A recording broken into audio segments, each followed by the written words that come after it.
गुज़िश्ता दिनों एक all parties conference Lahore में मुनक्किद की गई, जिसमें जमीयत अहले हदीस पंजाब के रहनुमा, अहले हदीस यूथ फोर्स के रहनुमा शामिल हुए।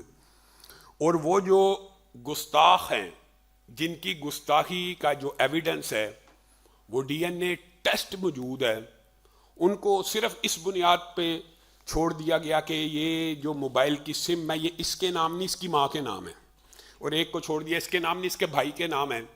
यानी वो जो मजहबी तबके की, वकाला की, जजों की, प्रोसिक्यूशन की, FIA की, इदारों की कई साल की मेहनत के बाद, आपको पता है जज भी प्रेशर बर्दाश्त करता है, वकला भी, खानदान भी, गवाहों के खानदान भी, ये कोई आसान प्रोसेस नहीं होता। उस प्रोसेस के बाद अदालत से सजा हो जाती है, उस सजा सुना देने के बाद हाई कोर्ट बेंच में अपील जाती है, वो सारे के सारे अमल को मलहूज़े खातर नहीं रखा जाता। गुनाह का इकरार, गुनाह के सबूत, एविडेंस और किस किस्म का गुनाह है रसूलुल्लाह सल्लल्लाहु अलैहि वसल्लम की तौहीन के अलावा कुरान पाक के साथ ऐसी बेहुरमती की गई है कि जो इंसान बयान नहीं कर सकता।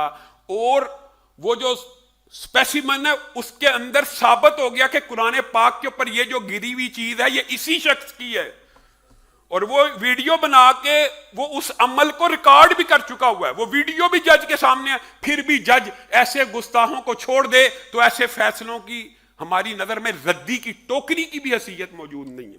इनके खिलाफ आपको और मुझे सोशल मीडिया पे एक सदाए एहतजाज को भी बुलंद करना होगा। आज उस ऑल पार्टीज कॉन्फ्रेंस ने योम मुदम्मत और योम सियाह और उलमा की ये ड्यूटी लगाई है, और हमने उसके अंदर ये इनपुट दिया कि उलमा इस जुम्मे पूरे पाकिस्तान की आवाम को एतमाद में ले कि ये जजों को क्या हो गया। कानून अंधा होता है, जज अंधा नहीं होता। ये जजों को क्या हो गया कि कातिल की ये दलील भी मुनसफ ने मान ली, मकतूल खुद गिरा था हंजर की नोक पर। ये क्या है? अदलिया अजीबोगरीब फैसले कर रही है, तो ये फैसले जिस दबाव पे हो रहे हैं हम इनको कबूल नहीं करते। हम अपीलें भी करेंगे, अपील करेंगे, कानूनी रास्ता इख्तियार करेंगे, कानून को हाथ में नहीं लेंगे, लेकिन सोशल मीडिया के ऊपर आवाज भी उठाएंगे। और सोशल मीडिया पे आवाज उठाने की वजह से खुशखबरियां भी हैं।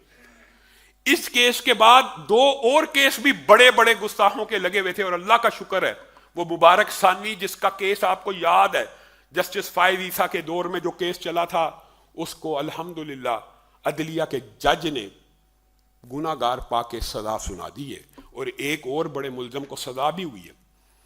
अल्लामा हिशाम इलाही ज़हीर ऑफिशियल चैनल को सब्सक्राइब कर लें।